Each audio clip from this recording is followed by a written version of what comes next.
Welcome to Under One Roof MTL, where we are demystifying home ownership 1 week at a time. My name is Robin Flynn, and I'm joined, as usual, by the fantastic three.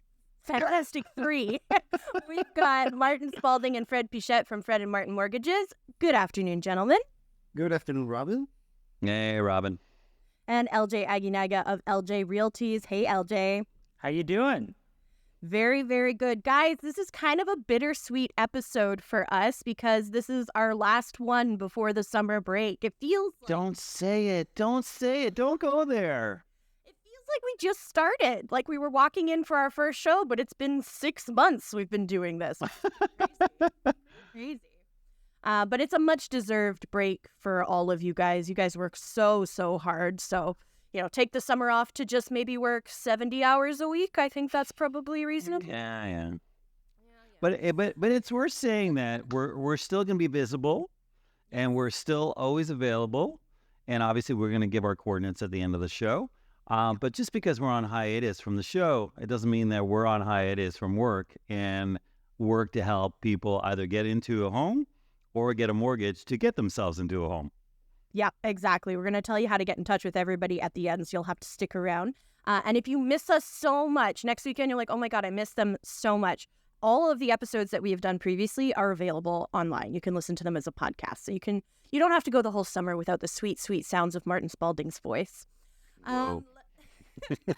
Let's start with our trivia question of the week, guys, brought to you by Felix and Norton Cookies. You can visit their store at the Blue Haven Shopping Center, 3705 St. John's Boulevard in DDO. The first person to text in the correct response to 514-800 will receive cookies from Felix and Norton. Our question for this week: what is the term for the official process of updating public records to reflect a new property owner? If you think you know it, 514-800. But let's dive into what's in the news this week. Guys, we've been talking about this new capital gains tax that is going to be going into effect. Well, it's going into effect this week. It's happening now.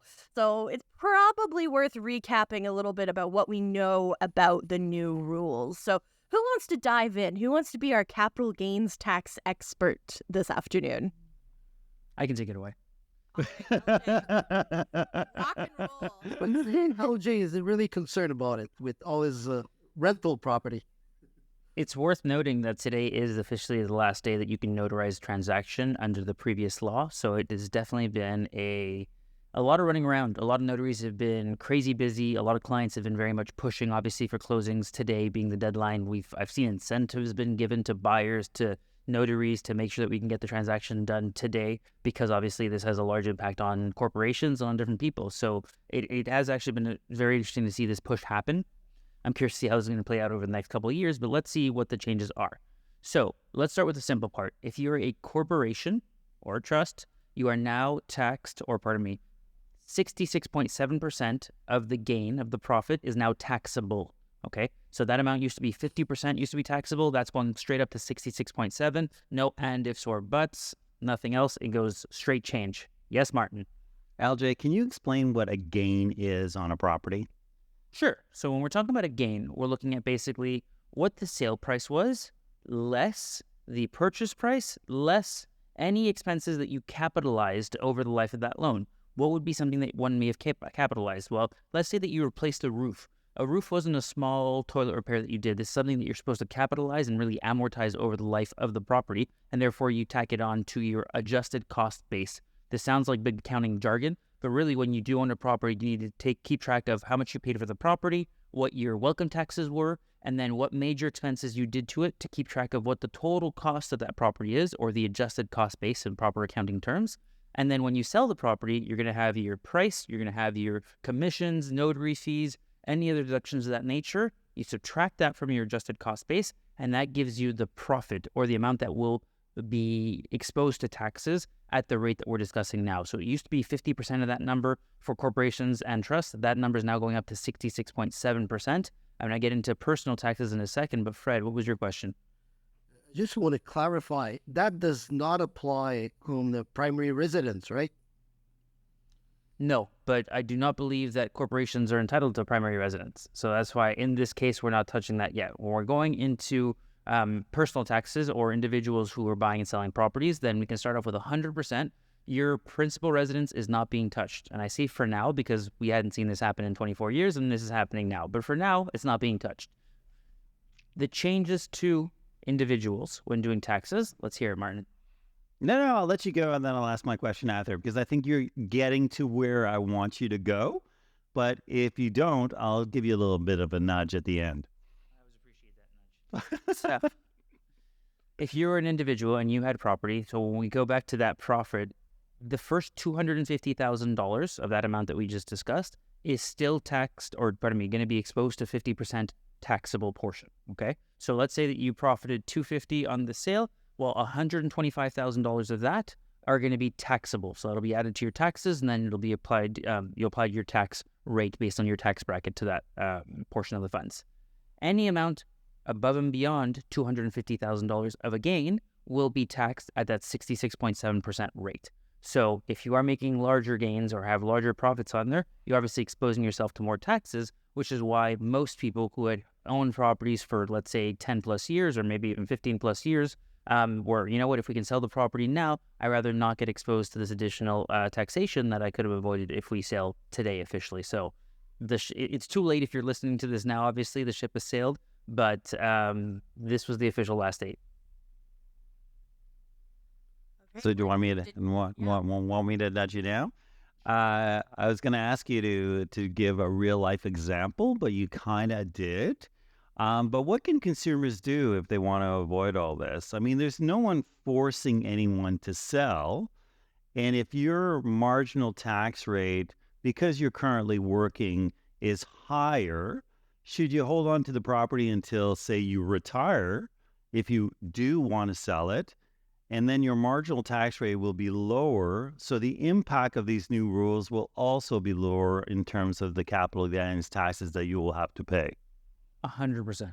My theory is always hold the property for as long as you can. If you don't need to sell, if you're not in needs of these funds, if there's no critical life event or anything, hold the property. You're realistically cash flowing on it, or you're enjoying it as a place to live.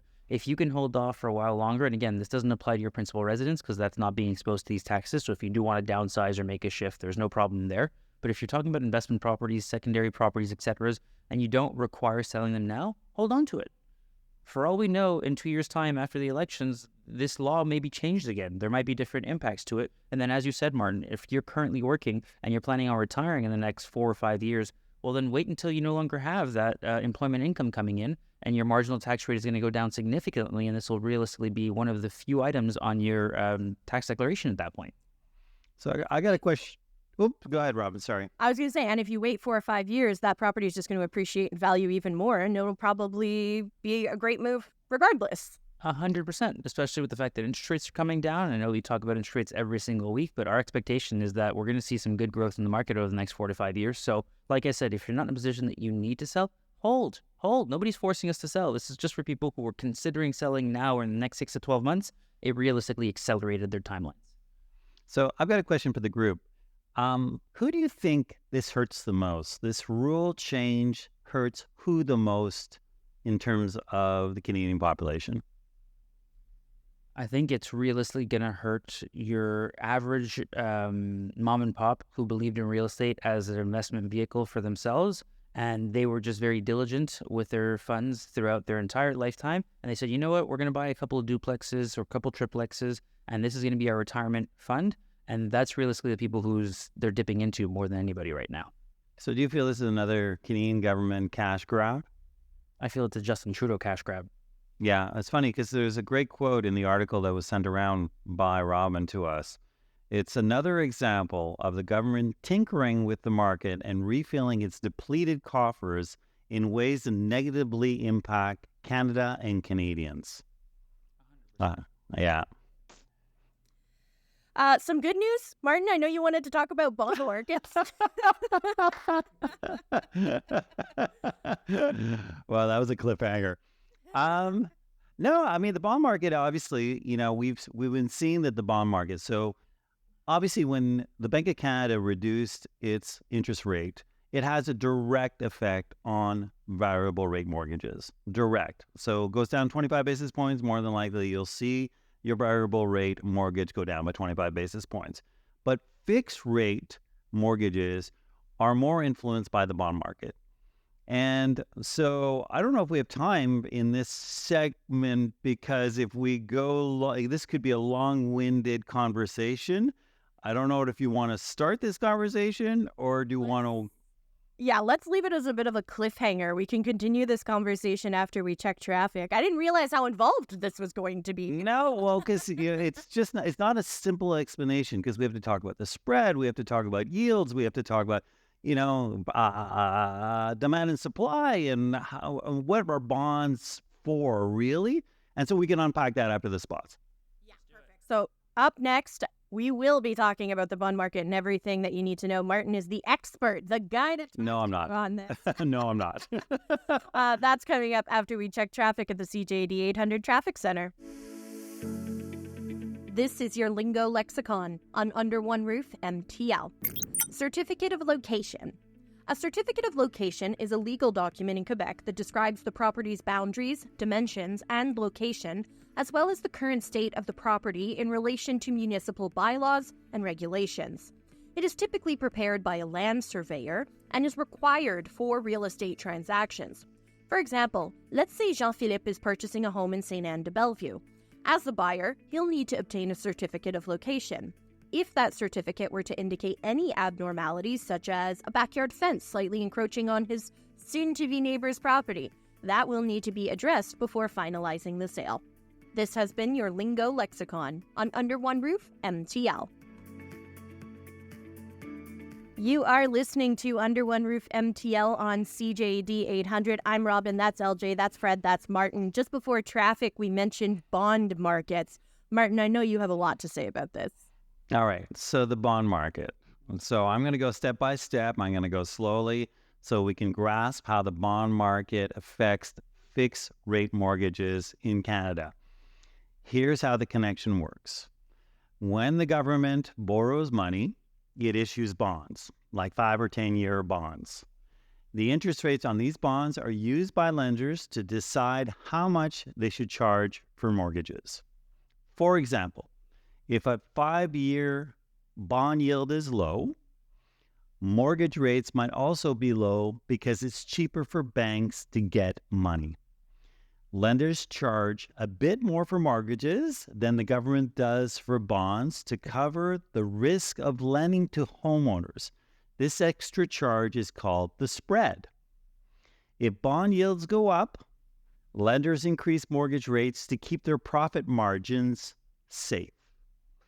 For instance, if a bond yields rise by 0.5%, mortgage rates might increase by a similar amount. Now, Fred has a point of view when it comes to the big banks.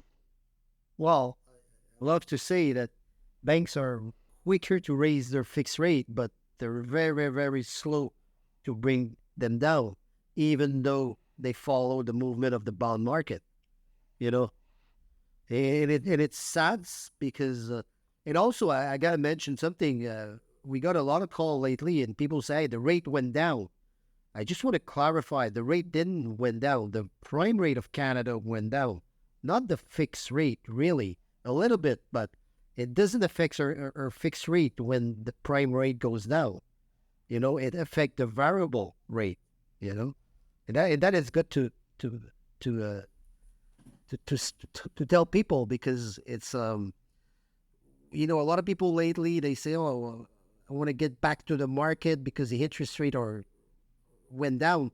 But again, I was just looking this morning before coming to the show, and some lender increased their fixed rate last Friday, which is, you have to be careful here, like when we talk about interest rate, when you hear a variable rate, prime rate going down, that's mean the variable rate goes down.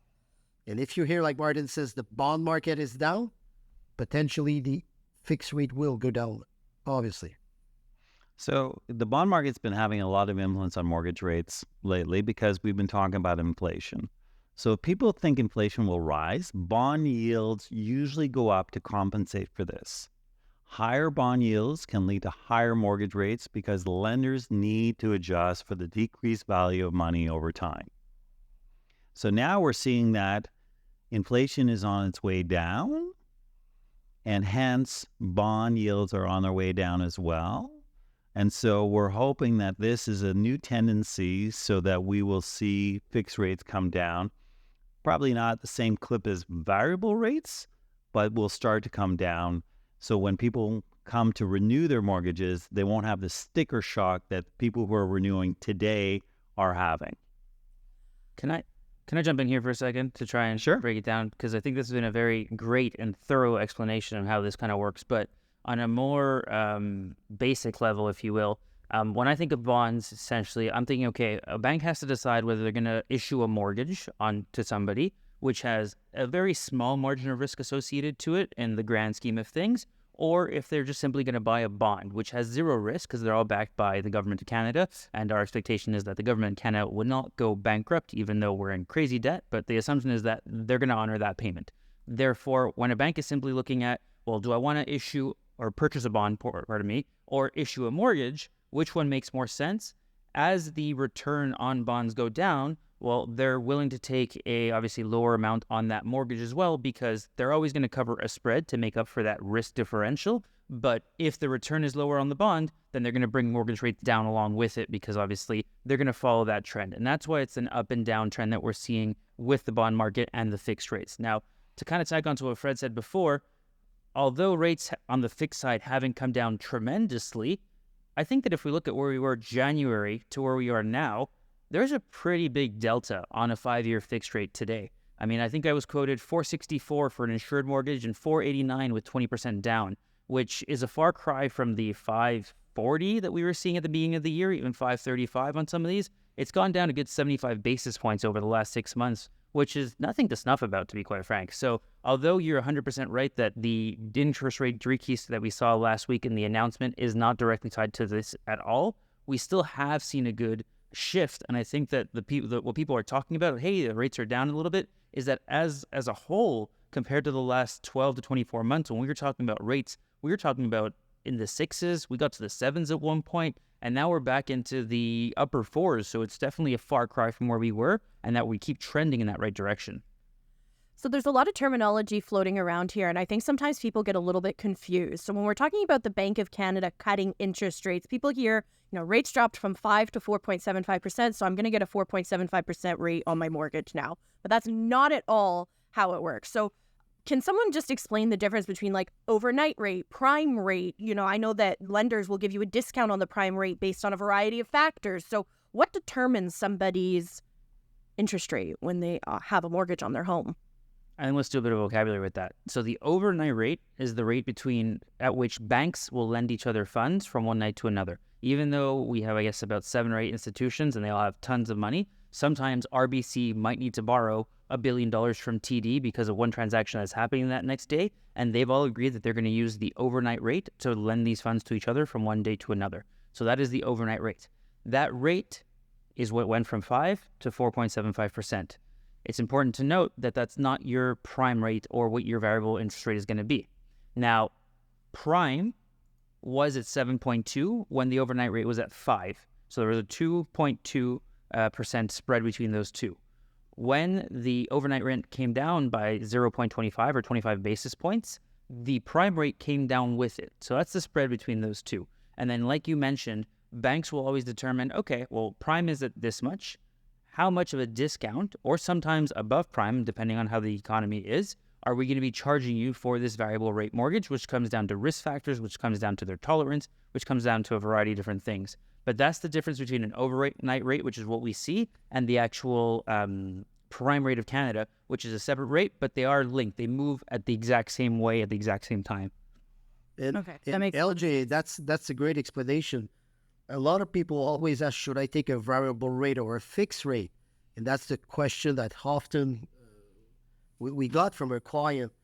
And again, there's no good answer. It's really about your risk tolerance. But I could share something with you guys is in the last 30 years, there's only 4 times that the variable was over the fixed rate, because the spread on the variable is usually between 0.3 to 1% around. And it's only 4 times in 4 years, in the last 30 years, that variable was higher than a fixed rate, which is today it's hard to tell someone to take a variable because the spread is not that great and you way over the fixed rate. But again, things could change very quickly if you look at the last 30 years. It's the people, older enough, but in 1989 and 1990, the variable was at 13% when the fixed rate was roughly at 12%. In the last 2 times, it was 2023 and 2024, which is, the fixed rate was lower than the variable. But I think variable will go back to where it should be, which is below the fixed rate. Maybe not in the next 6 months, but very quickly. This is Under One Roof MTL on CJD 800. That's Fred, that's Martin, that's LJ. I'm Robin. Up next, is home ownership attainable for young adults without help from the bank of mom and dad? We'll discuss after the news. You're listening to Under One Roof MTL on CJD 800. My name is Robin Flynn, and I am joined, as always, by LJ Aguinaga of LJ Realties, Fred Pichette and Martin Spalding from Fred and Martin Mortgages. Guys, I mentioned before the news that home ownership is becoming, shall we say, increasingly unattainable for young people without assistance from their parents. In fact, according to data from Stats Canada, Canadians between the ages of 22 and 31 were twice as likely to be able to buy a house if their parents were already homeowners. Moreover, 30% of first-time homebuyers in Canada received financial help from their family, compared to just 20% in 2015. So that's increased quite a bit in the last 9 years. So, let's chat about what people can do to set their adult children up for success. I guess the planning doesn't have to start when your kids are over the age of 18. You should maybe start setting your kids up for success for real estate when they're born, basically, at this point, right? Can I ask a pointed question here, Robin? Please. The article you said that Canadians between the ages of 22 to 31 were twice as likely to be able to buy a home if their parents were already homeowners. Mm-hmm. I think the tough question here is, does this come down to financial literacy?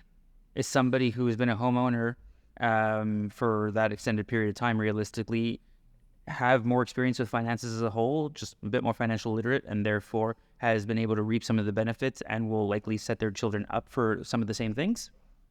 I think also part of it is folks who own their own homes are more likely to be financially stable, and are probably able to let their kid continue living with them into early adulthood so they can go to school. Probably more likely to have an education fund set up for them so the kids aren't taking on tons of student loans and things like that. I think there's probably a lot of advantages of having parents who own their own homes to be able to set their children up for success, to be able to attain home ownership.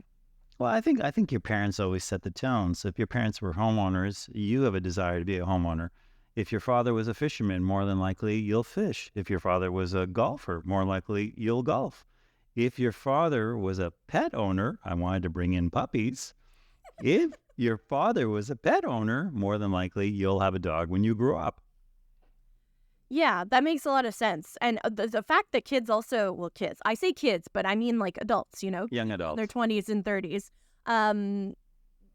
30% are receiving assistance from their parents to purchase homes. And this is anecdotally, this is not Stats Canada, but when I look at my friends, those of us who are homeowners received assistance from family. We received assistance for our down payment from my in-laws. And even my friends who didn't receive direct funds for a down payment had parents who paid for their university. So they're not paying down student loans and are able to save up money faster than someone who took on thousands of dollars of student debt and now has to pay that down. So to me, that still counts as assistance from mom and dad because that was setting you up for success. Not having to contribute to the household expenses. If you have parents who have good paying jobs and they don't need you to chip into rent when you're 19, that is going to set you up for success. So I'm curious, I think when we're looking at that number from Stats Can, that 30% are receiving assistance, I think they're really looking at straight up, a gift from parents handing you cash. But if we were to break it down more in a more vague sense, a broader sense, we would probably find that number to be quite a bit higher. I don't know anyone who has purchased a home in my age group, and I'm in my late 30s, without some form of assistance from their parents. And I wonder what that was like, when like my parents were in their 20s and 30s. I feel like that was probably a rarity back then. I guess let's try and define, what do you mean by help? Is this that you moved out at 20 years old, 18 years old, and you've been on your own ever since? Like, where do we want to draw that line for having received help versus not? I think they're determining help as giving somebody cash for a down payment for a house. That's what More that's so and in our broader discussion here. Yeah, Right, Because yeah. beside of gifting the down payment, a parent can co-sign the mortgage of his kids, for the first Yep. 5 years, just to make sure that he qualify. Because what we see lately with the qualification rate that, the stress test that we need to apply on purchase and on any other mortgages like a refinance as well, it doesn't really help first-time home buyers. Now, if you remember a couple of weeks ago, we talked about, the government, Trudeau again, Mr. Justin Trudeau, that increased up to 60,000 the withdrawal from your RRSP as a first-time home buyers. Why, that doesn't really help that much, because 60,000, who had 60,000 at 18, 20, 24 years old, In there Again, yeah, exactly, in your RRSP. I think the key here is to try to buy one property, get into the market. It's probably for your first purchase won't be the property of your dream, but again, there's enough tools out there, with your parent included, sadly, to be a homeowner. And I'm sorry, LJ, just let me jump in here. Most parents want to create a better life for their kids. And so why not invest in your children when they're reaching an age where they want to move out, and instead of them renting for 10 or 15 years before they can save up the down payment to buy their house, why not give them a leg up? Because we've said this time and time again on this show, the best way to create wealth and one of the best investments you can make in Canada is to buy a house. So why not help your children, give them a leg up, and set them up for success and set them up to create wealth, and it's generational wealth, because their kids, and so on and so on and so on. Sorry, LJ, I interrupted. No, not at all. I think there's 2 points that I want to make here. First of all, I think that we're focusing on the fact that obviously it's almost becoming a requirement to get somebody to help you out. But I think that one of the most beautiful things you can do in this world is to give, right? The saying kind of goes, no matter what the outcome, giving is getting. When you give, you feel a wave of happiness that is your gift beyond any end result from the person you gave to. Stay open to the gifts that others can give you, and always have an air of generosity and love in your life. It's the greatest gift of all. And I always know that whenever I'm in a position to give, whether it's to help a cousin, a family member, a charity, whatever it is, that's really rewarding. I mean, we give a percentage of all of our earnings to charity. We work with Autism Montreal. I think we've become their largest corporate sponsor for the last couple of years. And to be quite honest, while we're harping on the fact that it is more difficult to purchase a property without this support, without this aid, like Martin said, I mean, anybody who's a parent, everything that they've done in life realistically, from the time they've given birth to whatever the rest of their life looks like, is to set their child up or their children up for the best life possible, whether that's financially, emotionally, physically, etc. So there is no harm, and it's not to put anybody down because you received a gift. I mean, I think that, like Martin said, you're building generational wealth. You're setting the stage for really breaking potentially some of the bad habits that your family may have had in the past, or that you've seen around you, and really kind of potentially even getting out of the rat race if we want to go down that road. So I think there's really something beautiful to be said about all of this. And like Fred said, I even filmed a video on this yesterday. The fact is, we're looking to get into the market, and we have to learn that we don't need immediate gratification. And what I mean by that is that it's not your forever home that you're looking to buy today. If you can get into the market buying a condo or a small house 40 minutes outside of Montreal, 45 minutes, even an hour, etc., in a market that is growing, that's developing, you're going to hedge yourself against the real estate growth, so that when you're potentially 5 to 7 years, when you are more ready for a larger home for what you actually need, you will have taken the appreciation, the equity gain from that property, and you've got all of that to bank on for your next purchase. Now, you don't even have to live in this property. You can just hedge your risk by purchasing this property, putting a tenant in there, having rental revenue from it over the course of those first 5-7 years. And then after that, selling that property to actually buy a property where you want to live, where you can set down roots, where you can set your family up, etc. But getting into the market, like Martin says, time in the market is way more important than timing the market. So that's what I have to say about this. I'm about to make LJ feel really good. I'm gonna let him gift me 2 tickets to Turks and Caicos. 2 tickets to Turks and Caicos. I will accept these right now. Okay. And you'll feel great over the weekend. Yeah, it's like that episode of Friends, right? Where Phoebe is trying to find a selfless act, but she was like, everything I do that's nice makes me feel good. It's never selfless. You're listening to Under One Roof MTL on CJD 800. Up next, we're going to have the answer to our trivia question of the week, plus our property of the week with LJ Aguinaga. That's coming up after we check traffic. You're listening to Under One Roof MTL on CJD 800. I'm Robin, that's Fred, that's Martin, that's LJ. Guys, the property of the week is my very favorite part of this entire show. As I always say, I go and look at the pictures afterwards. Even though I own my own home and have no intention of purchasing a home in the very near future, I love looking at real estate pictures. There's something about it that's just so much fun. LJ, what do you got for us this week? I first of all want to acknowledge the fact that window shopping, even in real estate, is one of the most fun things you can do because you can really get into the home, the views, everything about it, which is amazing. So speaking about views, this week I'm highlighting a property with one of the best views in the city. This stunning condo with a view of the Lachine Canal is a true gem, offering a luxurious lifestyle with unparalleled amenities. The corner unit has a large bedroom, 1 full bathroom, and a powder room. It includes 1 garage parking space, 2 storage lockers, and a kayak storage. The building offers its residents top-notch amenities, indoor and outdoor pools, fully equipped gym, rooftop patio, and common rooms. This unit was originally 2 bedrooms on the developer's plan, but was changed to a 1 bedroom to increase the living area. The unit is located at 1548 Rue des Bassins, apartment 421 in the heart of Griffintown. We're asking $830,000 for the unit. Reach out to me to schedule your visit. Wow, sounds gorgeous. Everything in that area right along the Lachine Canal, Griffintown, is just, it's so gorgeous. It's such a fun neighborhood in Montreal right now. I have to say it's like one of my favorite neighborhoods in the city. But what about the food? What about the food? What about the food? Place to eat, LJ, this week. So, in that area, I would probably say that there's so many good options around there. Joe B?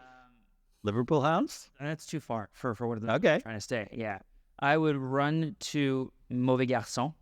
Awesome little spot. Great. Whoa. Yeah, Les Mauvais Garçons. No, good spot. Another spot, you've got Ryu just up the block from there as well. Great sushi there. Richmond, which I think we were discussing before, also a great spot right around there. So honestly, Lord William Pub, whatever you want, we've got the option for you within a couple of seconds. So any food you're looking for, we got you covered. And then you can walk it off with a nice little walk on the Lachine Canal. Can we talk about voyeurism just for a second? Of course. So there's a show right now on Netflix that we are completely in our household obsessed with. It's called L'Agence. And it's a family that started a real estate agency in Paris.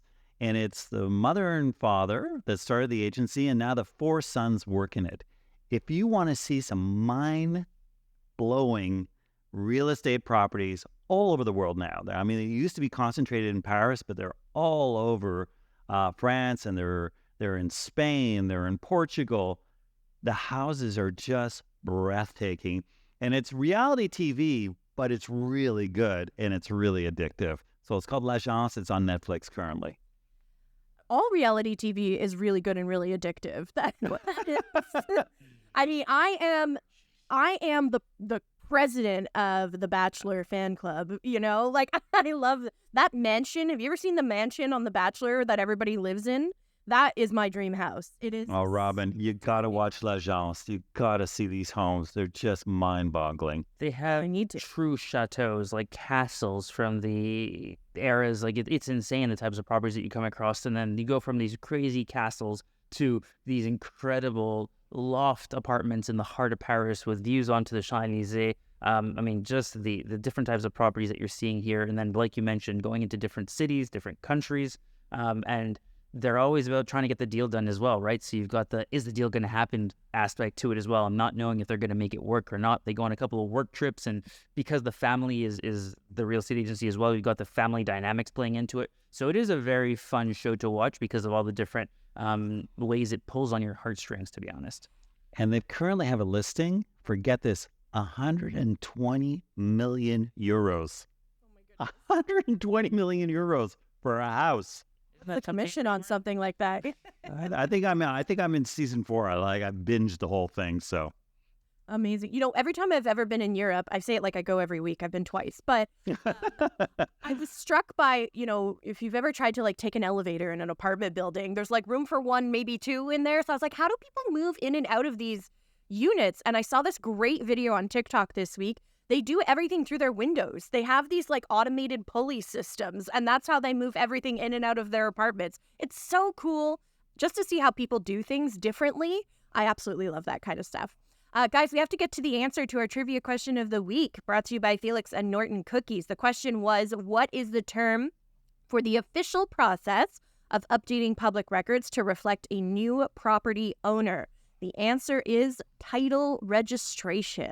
And if you've been listening to this show, we have explained what that term means in the past with our lingo lexicon. And we try to keep you guys informed with all of these terms because there's just so many different terms bouncing around in real estate. I mean, at one point when you were describing the bond market, Martin, I could have sworn you were talking about sports betting. Like when you're talking about the spread and, you know, so it can be tricky to stay up to date on these things. And we really do our best to help you understand everything. Guys, that's pretty much it for us for this week. I can't believe season 1 is in. I'm having a tissue moment. Yeah, we've been picked up for season 2, which is great news, guys. So we will be back in September, the week after Labor Day. Much deserved rest for you guys.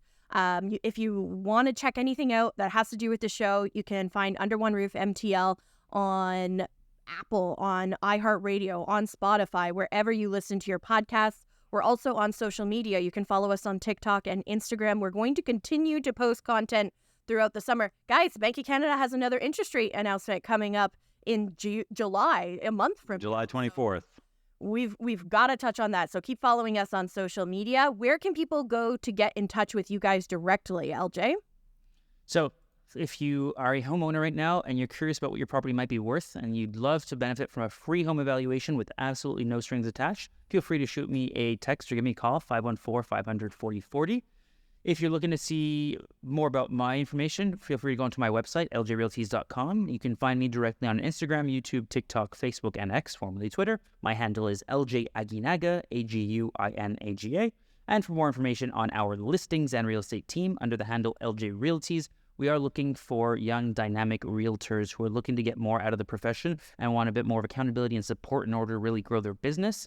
And then on the property management front, we've honestly been adding 2 or 3 properties in the last couple of weeks on the regular. So I think there's been a lot more outreach, which we're really excited about. We can't wait to continue to help more homeowners really get the most out of their properties by teaching them how to optimize their real estate and really get better gains in the long term while taking a much more passive approach. So feel free to contact our property manager, Thierry, at 514-709-6397. That's it for me today. Awesome. Fred, Martin, where can people go to get in touch with you guys? Well, we have to offer something for free as well then. So if you want a free pre-approval to give you the parameters of what you can afford, call Fred Martin at fredmartin.com, fredmartin.com. All our coordinates are there. So a free pre-approval so you know exactly how much you can afford when you go into the market. Fred? Yeah, and also if you have a mortgage renewal coming soon, it's a good thing to reach out to us. We could really help on that aspect as well. Yeah, benefits of working with a mortgage broker. You guys can shop around and find the best rates for people, right? Well, not only the best rate, but the best loan condition and the product that really suits your need, you know? Exactly. Amazing. As I mentioned, if you missed anything, you can listen to the show in its entirety on iHeartRadio, Spotify, Apple, wherever you get your podcasts. For LJ, Fred, and Martin, I'm Robin. Have a fantastic summer. This has been Under One Roof MTL.